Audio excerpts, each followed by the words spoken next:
Mga kababayan, tuluyan na pong naging bagyo ang nabuong low pressure area sa loob ng Philippine Area of Responsibility. Kaya naman, alamin natin ang update sa lagay ng panahon lalo na't umiiral pa rin po ang habagat. Ihahatid sa atin yan ni Pag-asa Weather Specialist Glyza Esculiar.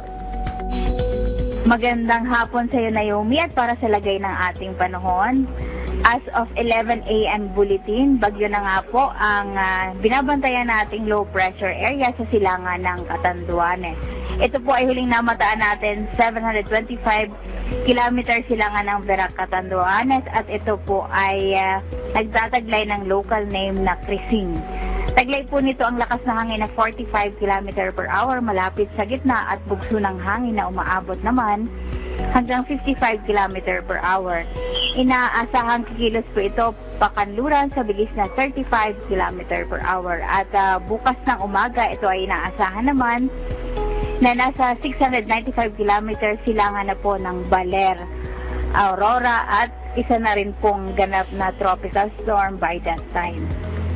Sa ngayon po, asahan pa rin po ang maulap na kalangitan na may kalat-kalat na ulan at pagkidlat. Pagkulog-dulot po ng draft ng bagyong Crising, ito pong Bicol Region, Eastern Visayas, Dinagat Islands at Surigao del Norte. Posible po ang mga flash floods at landslides kung meron pong katamtaman hanggang sa malalakas na mga pagulan doon po sa binanggit nating mga lugar.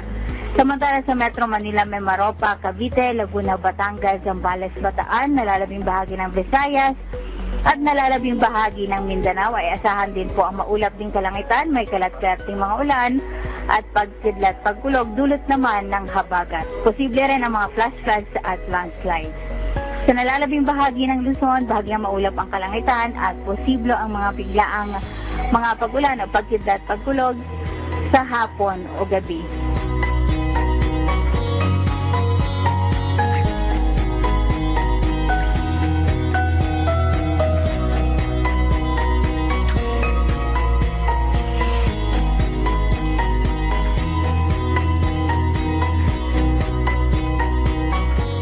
Bukod po sa mga pagulan ay inaasahan po natin na meron pong mga pagbugso ng hangin dito po sa Palawan, Camiguin, Southern Leyte, Surigao del Norte at Dinagat Island, dulot po ng habagat at ng hangin na associated po sa binabantayan o minomonitor nating bagyo.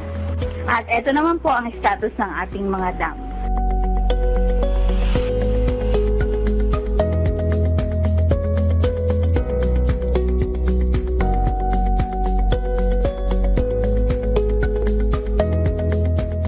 Mula rito sa Weather Forecasting Center ng Pag-asa, ito si Glyza Esculiar nag-uulat. Maraming salamat, Pag-asa Weather Specialist Glyza Esculiar.